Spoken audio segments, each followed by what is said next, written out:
something really random, really quick. Never done this before, as far as like just doing some extended takes. This one, I'm calling this a little bit, whatever you want to call it. So I'm always on spaces, discussions, phone calls, whatever it is, talking about all these different things. People ask me questions and so forth.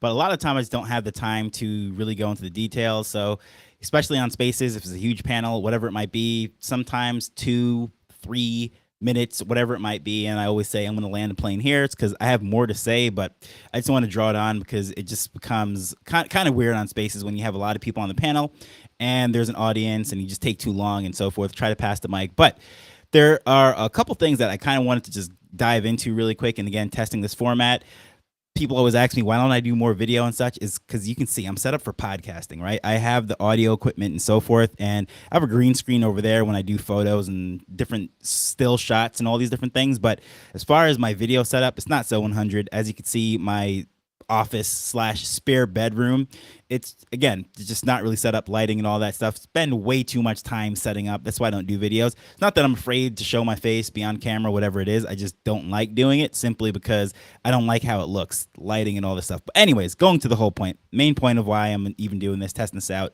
see how it's going. Hopefully the audio is coming through. You know, with spaces and all this stuff, I normally have multiple devices up. So me being the genius that I am, not really thinking about this whole live stream thing, I probably should check that really quick. Just make sure that some audio is coming through. So I don't want to mess that up again. Setting this up. Let me see what's going on here. Man, this is, you can tell this is amateur hour on the live stream. But I'm going to dive into this really quick, and let me just make sure that the okay, cool.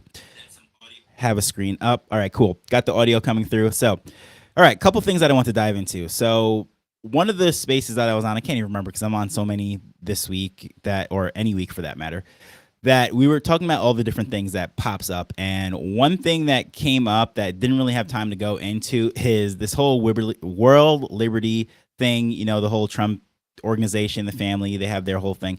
But one of the interesting things that's really, I would say, interesting about that project is, of course, they're known for their real estates and putting their name, branding on everything. However, this World Liberty play is actually their most valuable asset. I don't know about right now because the price has been slashed in half, but when the token launched and everything was like at 40 cents, it was trading up higher than it went down.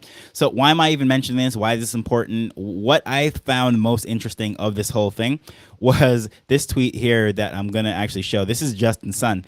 So those of you that don't know Justin Sun, he is the founder of the Tron blockchain, another ecosystem, blah, blah, blah, blah. I'm not going to go into all of that.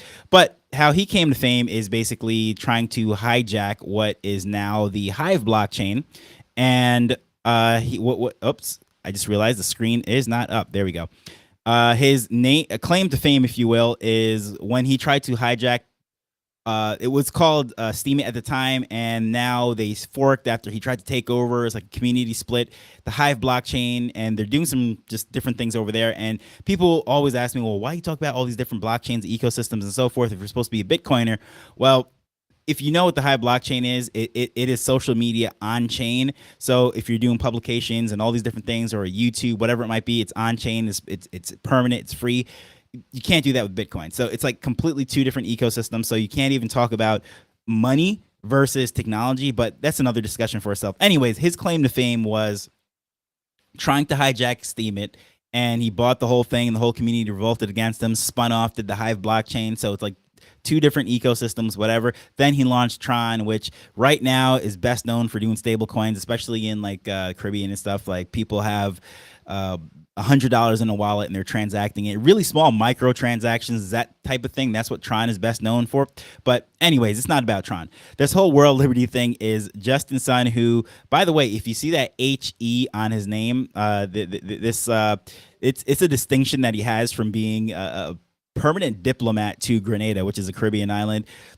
Look at his Wikipedia page. It's pretty wild that he's going all over these places, rubbing elbows with world leaders and so forth. But he's officially a Grenadian citizen, and he's a permanent diplomat for that Caribbean island. Obviously, he is not Caribbean.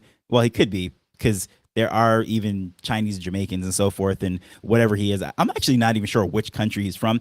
But anyways, I'm going all over the place. As you can see, I'm not scripted, just extended. This is why I can't do this stuff on spaces, because, you know, I just go off. My mind goes down a dirt. What is it? It goes off track, goes down a dirt road. But this whole thing right here, I kind of had it up on the screen for a while so you could kind of look at it. It's his plea to World Liberty and their whole thing, because he invested a lot of money into this thing and they locked his tokens when they're trying to move it. Now, this you could see, like, no one really feels bad for him because, as I said, known for hijacking Steemit, and they forked over to the Hive blockchain. That whole ecosystem kind of never really recovered from him.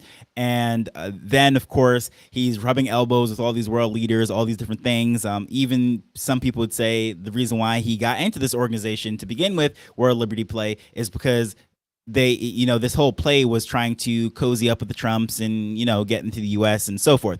But anyways, that project, after launching, the tokens took a huge nosedive, but then they locked up tokens. So huge thing. You can talk about all the different things that's happening there. Centralization. Is this a real token play? Like, what's going on here?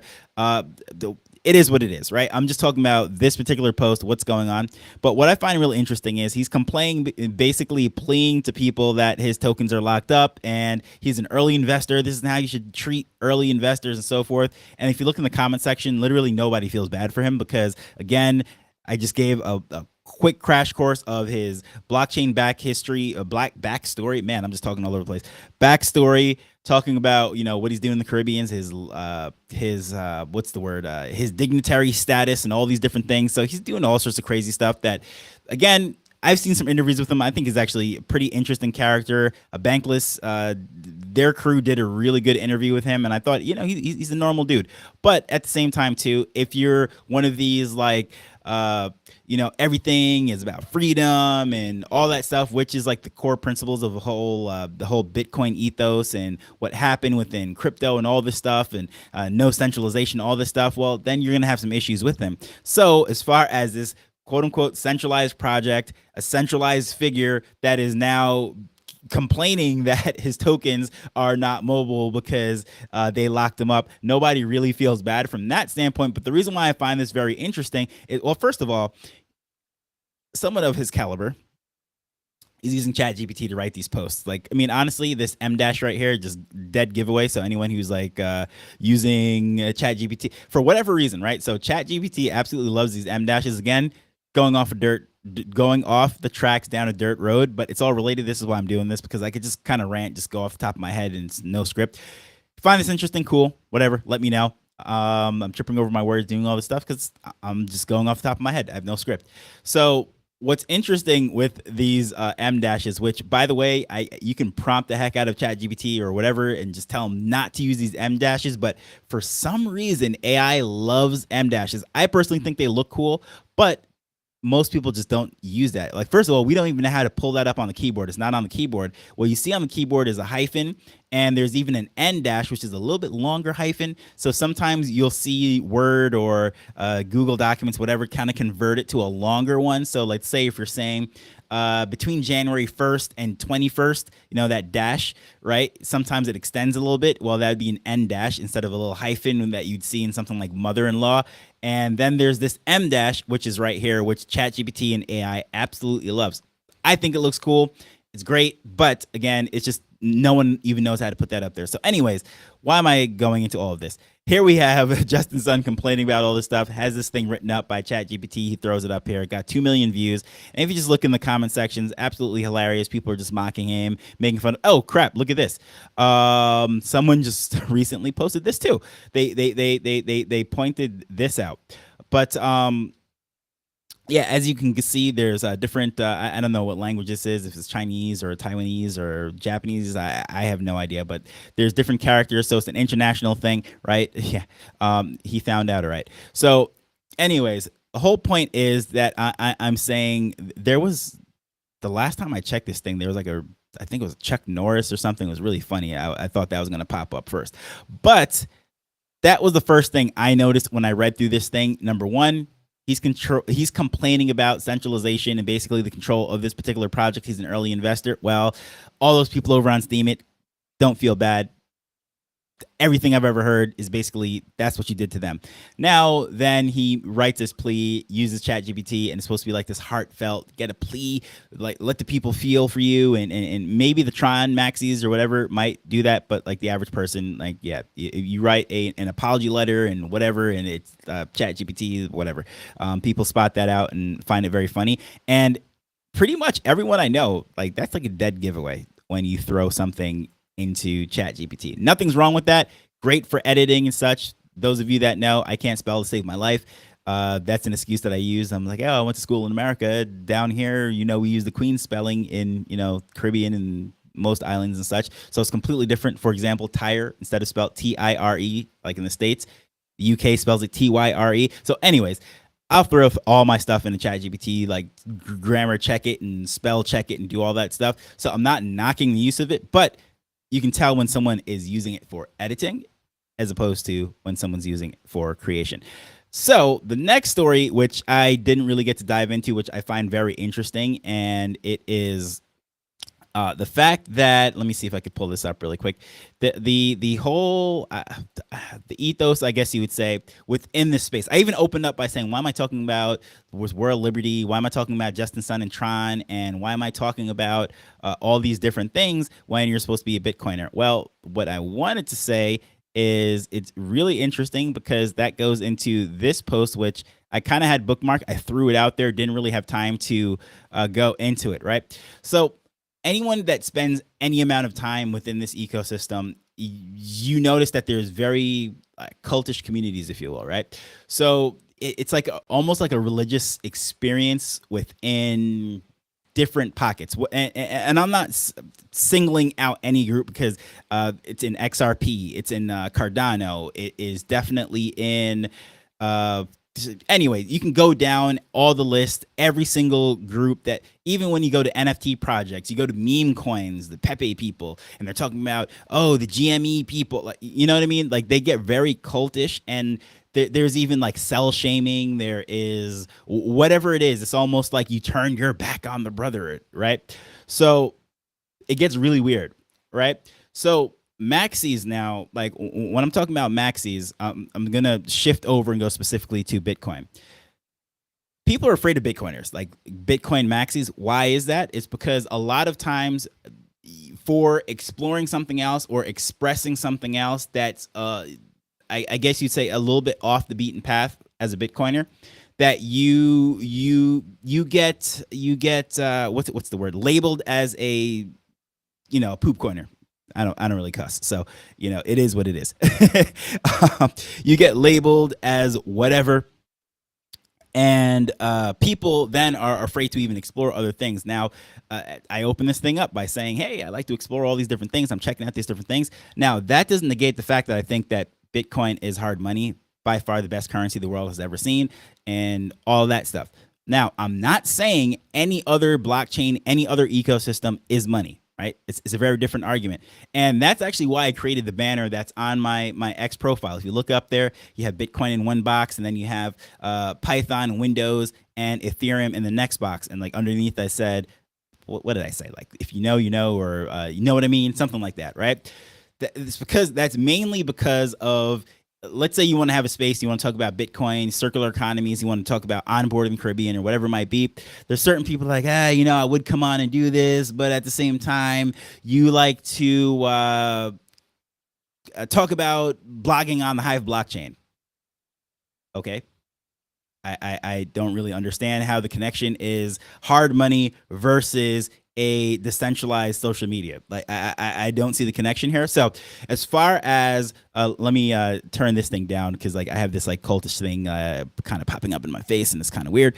But come back to this right here. So as far as what's going on within various communities, and you're afraid to like pop up. Well, first of all, I've never had a label that really fit me. Like, as you can tell, I'm a Jamaican guy that has this kind of accent. Why? I grew up in New York and spent time in New York. But then at the same time, too, if you look where I lived, it's like the hood was over here, the country club was right here. Where I lived was there was a country club with a homeless shelter in front of it, which is like the craziest thing ever. Which they ended up buying out because they're like, how could you have this shelter right next to the clubhouse for a golf course. So the golf course bought that out. But anyways, I'm going all over the place again, going down dirt track or dirt road. But what I'm saying is people want to box themselves into one thing, and you can see this even on the algorithm. Different platforms, they've all like TikTokified everything, where you only see what's within your, I guess you'd say, bubble.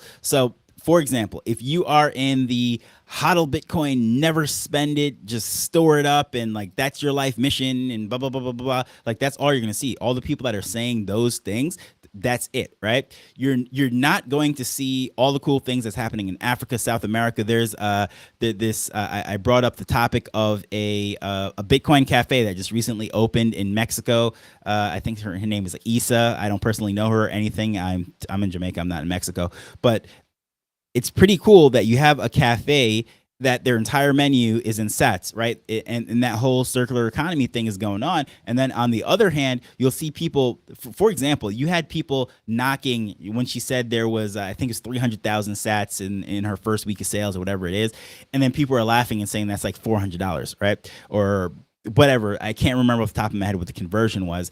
But again, there's like a huge cultural disconnect because, well, first of all, $400 in the US is not $400 else around the world, right? Like some people around the world, like $400, it could get them almost a full year's of salary. I know it's crazy, not Mexico, but I'm just saying, like $400 is not $400. So, for example, property tax where I live, would easily, this particular property, if I was in anywhere in suburban America, I know states vary and all these different things, I would say minimum, I don't know where in the states where this particular property wouldn't be paying, I would say between 2,000 and 20,000. I know it's a wide swing, but right here where I'm at, it's like $190, whatever it is for the year. So again, money is relative and like things are all over the place. So what I'm trying to say is people value things differently. They see things very differently. And in this particular case, she has a Bitcoin cafe. They're selling things in sats. She made $400. Cool. That's awesome. Why knock that? Then why knock the fact that people are spending sats?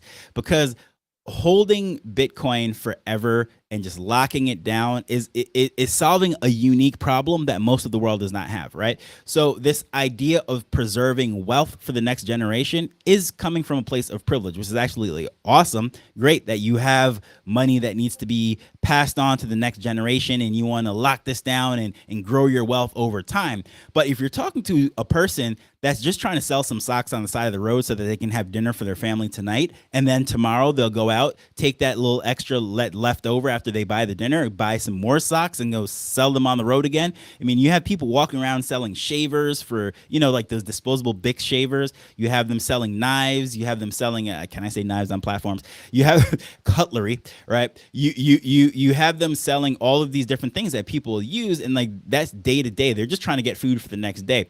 Now, you tell them about storing wealth, and like they don't have land, they don't have a lot of things and problems to solve. That yes, Bitcoin does solve it. Generational wealth could be locked up forever, but the average person, no idea what that even means. So what I'm saying, all this stuff is coming back full circle to that cultish image. Like, what am I talking about with this cult? If you get in a bubble, right? A lot of the times, like people just repeat the same things over and over and over, and then they're fed that same content to reinforce what they already believed. And it's no different politically, religiously, whatever elite that you want to add to it. Before that, it's like people get fed up this content that reinforces their biases, their way of thinking, and they never think of it like outside of that. And there's certain people, and especially the younger you are, the more influenced you are, because if you're, let's say, especially a dude, right? If you're under 25 years old, fact, that's why insurance rate changes at 25 when you're in the States and whatever it is. It's because like guys, I can tell you, I had no sense till I was 25, right? It's like I'm going all over the place and you have no assessment of even risk. That's why they send young guys out to war, right? Because they don't really realize, like you send me right now into battle and you tell me to go do something. I'm like, you want me to do what? when I have a wife at home, like you got to be kidding me. I'm not going to go do it yourself, right? So like you're not going to send me to war because I'm thinking about the danger. I'm assessing all this, like, yeah, if I go charging to there absolutely stupidly, like, okay, yes, I understand fighting for freedom, all this stuff. Like, that's not what I'm talking about. I'm just talking about assessing risk as an older person. So anyways, a younger person gets fed up all the stuff, especially when it's an older person, an authority figure, whatever it might be. It just reinforces all that stuff. And so now you might have somebody that is echoing what they heard from an older person without putting any thought into it, especially when you're looking at a global context. That's another thing too. You're locked down geographically, regionally, and so forth. Like I remember having a conversation with somebody in my family that grew up very privileged. And they were talking about I don't even know how to make this sound good. It is what it is, right? So, a younger person that dropped out of school because they couldn't pay for school. And this person was like drop out of school because you can't pay for school. That's a terrible excuse. Like nobody in their family would help them to catch up the bill or whatever it is. It's like, you don't understand. Like nobody in their family has any resources. They've never even been to school, much more have the resources to then turn around and help somebody else foot the bill, because you've never, that person's operating from never having to ever worry about a bill, how something is going to be paid, and they're in that bubble. So now just imagine that goes on social media. That person starts putting out content about Bitcoin. It's going to be very different content than what someone who was selling those socks on the side of the road and how Bitcoin gave them freedom through that. It's going to be very different. But if you gravitated towards the person of privilege, everything you see is going to be a privileged perspective. On the other hand, if you were only in the bubble of the person who was selling the socks, well, everything you're going to see is going to be on that perspective of just circular economies and nothing else, and never storing wealth. And then, so it's like you have two different worlds, two different problems. Now, jump this into like a completely different thing. There are people, even believe it or not, that are in Bitcoin for the tech itself. It has nothing to do with finances. They are doing things like putting Bibles on the blockchain and constitutions and laws, because they believe that Bitcoin is by far the most permanent record keeping system, right? It's a blockchain, and they put them up there in the form of ordinals and all that stuff. I'm not going to go into all the tech, but to them, it's a way to preserve truth, right? It has no, like, they're not looking at it as a financial mechanism. And you might think, well, why would somebody burn all those sats to then have a block go through to put some random document on the blockchain in the form of ordinals when you should be stacking your sats? It's because preserving the document was more important to them than the monetary value of those sats that were put into creating that ordinal. So again, if you fell into that bubble, all you're seeing is people that feel that way, and there's, things get crazy really quick. So anyways, the whole point why I'm even bringing this up is the whole cultish aspect of various crypto communities or political communities, whatever. And I just hit my microphone, hit my camera, shook everything up right there. Sometimes you get locked into a bubble, and you're even afraid to say how you feel, right? For example, like people that will say, oh yeah, I'm going to go support this cause, this person, whatever it is. But then behind closed doors, when nobody's watching, they're doing the exact opposite. They just didn't want to seem like the jerk out in public. Now, that is something I can't, can I say I don't really understand it? I get it, like self-preservation and just like survival instinct, and you want to go with the herd, not against the herd. But as someone who is just, I guess you would say, I don't know if it's unnaturally wired in the opposite direction or whatever it is. I don't even know how to formulate that thought myself. But when Facebook and all this stuff first came out, I was in school, and they were talking about 2005. Like, it just launched and opened up to other campuses, right? Dating myself a little bit. But never forget, political view that I put there was against the room.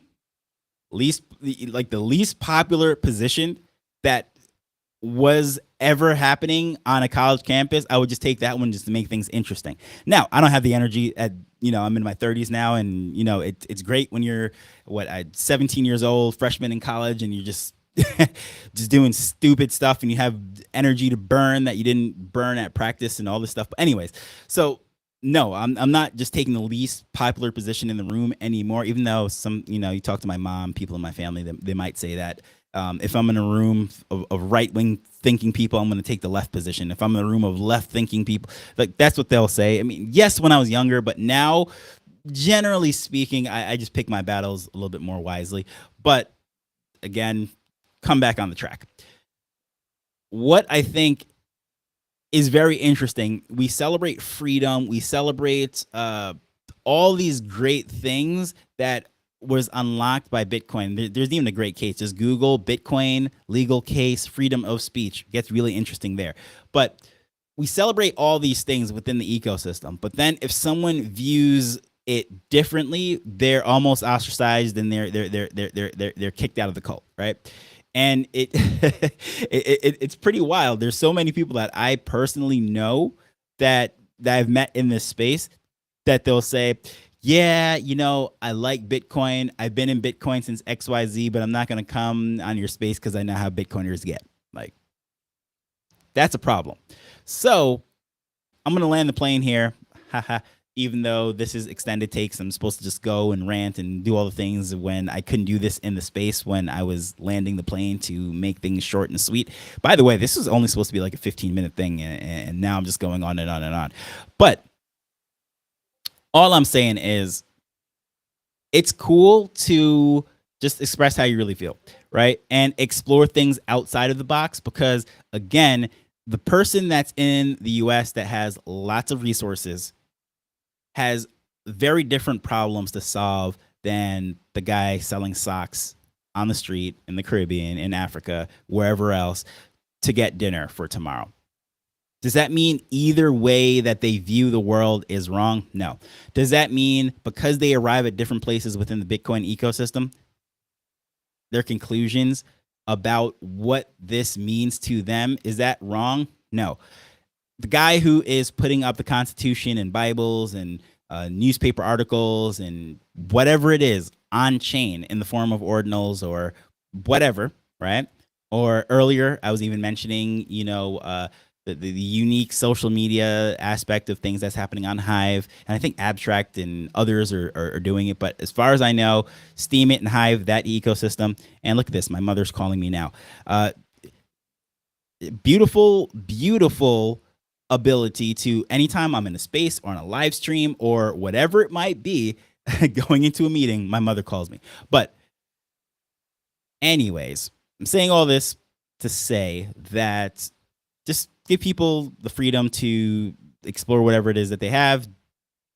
Take some time listening. God gave us 2 ears, 1 mouth, because in theory, you're supposed to listen twice and speak half as much as you're listening. But anyways, I'm just going to go to like the next take that I kind of had there in the week, which I didn't really explore too much. And this is the other one right here. And this actually, it dovetails into what I was just saying, as a matter of fact. So check this out right here.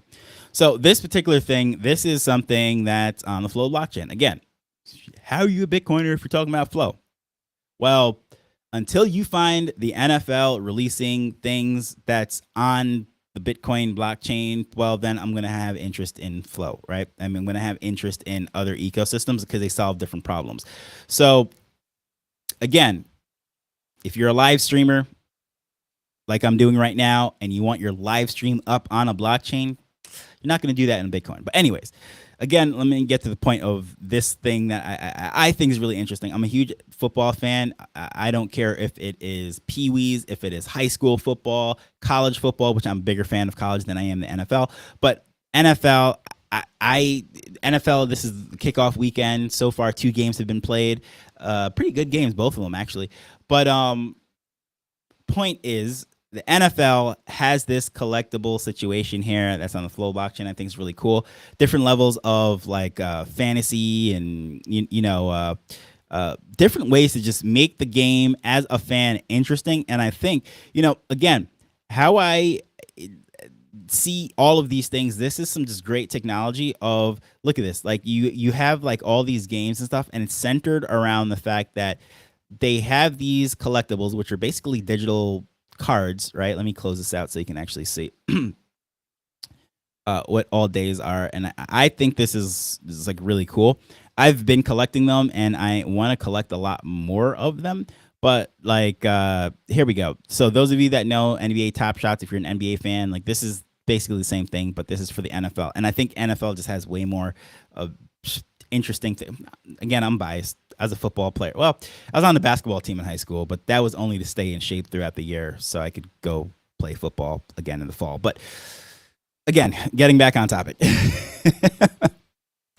These things are collectibles. They're cool. They're on Flow, and if like you're in the NFL, whether it is, and again, I'm not shilling this particular thing or whatever it is, and no, I'm not on the team. I get no commissions for doing this. I'm just talking about this because I didn't have time to really dive into this because I'm just not in a lot of spaces that where I can really hit this.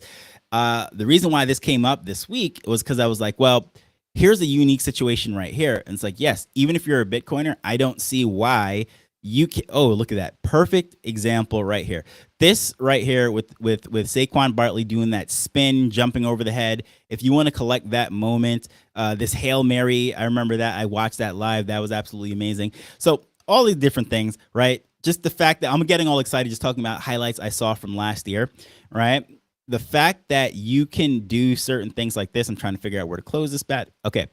That you can do certain things like that and it's on chain. You can collect it, you can store it, you can trade it, do whatever it is that you want. Now, this has nothing to do with storing value. This has nothing to do with what I was talking about earlier with freedom of speech and things of the blockchain. This is, if you're an NFL fan and you like this stuff and you collect stuff, this is something that could be interesting to you. Now, why am I bringing this up? It's because there's all sorts of different use cases for this technology that has nothing to do with a money system, that has nothing to do with freedom of speech, that has nothing to do with all the serious things that we like to fight about in spaces. Like it could literally just be fun, right? So people they get all up in arms. I've even heard someone say the only viable use for a blockchain is Bitcoin. If that's what you believe, okay, cool. I understand that, right? To me, that's operating from a place of insecurity. That's like almost like, I don't know. I would imagine someone that says things like that is probably the person that doesn't want their significant other to go to the grocery store because they might find somebody else that's better, right? That's just not how I operate. It's not how I think. It's, people are going to do what they're going to do. They're going to gravitate to whatever they're going to gravitate to or whoever they're going to gravitate towards. So if someone likes music, someone likes just coding, doing some cool things, whatever, wants permanent records, real estate deeds, car titles, tokenizing stocks. Like I don't really, I don't understand why people get so angry about different uses of technology. Just imagine if, let's say we're talking about coding languages like Python, Ruby on Rails, whatever it might be, right? Oh, those aren't really Ruby on Rails as a framework, but anyways, this is not a coding discussion. So people run me down in the comments, be like, you idiot. Python is a language and Ruby on Rails is a framework. But anyways, no one really cares about what it was. They're looking at the end product and what they're trying to solve. So in the case of this live stream, right? If you're actually watching this and you're interested in this, you don't really care that what language the platform that I'm streaming on was used from. You don't even care which platform I'm on. Right now I'm using Restream, but like you don't care if I'm using StreamYard, I'm using OBS, I'm using the camera that I'm using happens to be an iPhone. Like no one cares about that if the content is interesting and you're watching it. So the whole point of where I'm going with all of this, you might be wondering, it's like, well, what is he talking about now? Like this guy's all over the place. But again, this is why it's extended tapes. I can't say this stuff on Spaces because it's just not streamlined enough. And on Spaces is much more buttoned up. I have my point that I want to make, and I'll keep a little notes. And I'm kind of old school. I got the paper and pen and got this, but then at the same time too, I got the Notion open with checklists. Like, this is what I want to say really quick. A little tidbit right there, letting you behind the scenes of knowing how I get these things in. And I tend to talk fairly fast because I listen to podcasts and such at 1.8x, 2x, depending how slow it is. Like, say, Jamaican news, I got to put that up on like two more than X, because Jamaican news is way too slow. And what happened today in Kingston? No, anyways, I'm all over the place. Point being, people are using technology in very different ways. And just because they're not talking about it and using it in the way in which that you are most excited doesn't mean they're wrong. Now, it's no different than social media, whatever it might be. Some people, actually most people I talk to, think X is the worst place in the world. Only idiots hang out on X. Only idiots hang out over there. Same thing, TikTok, right? I'm one who knocks TikTok a lot too. I'm like, there's nothing good on TikTok.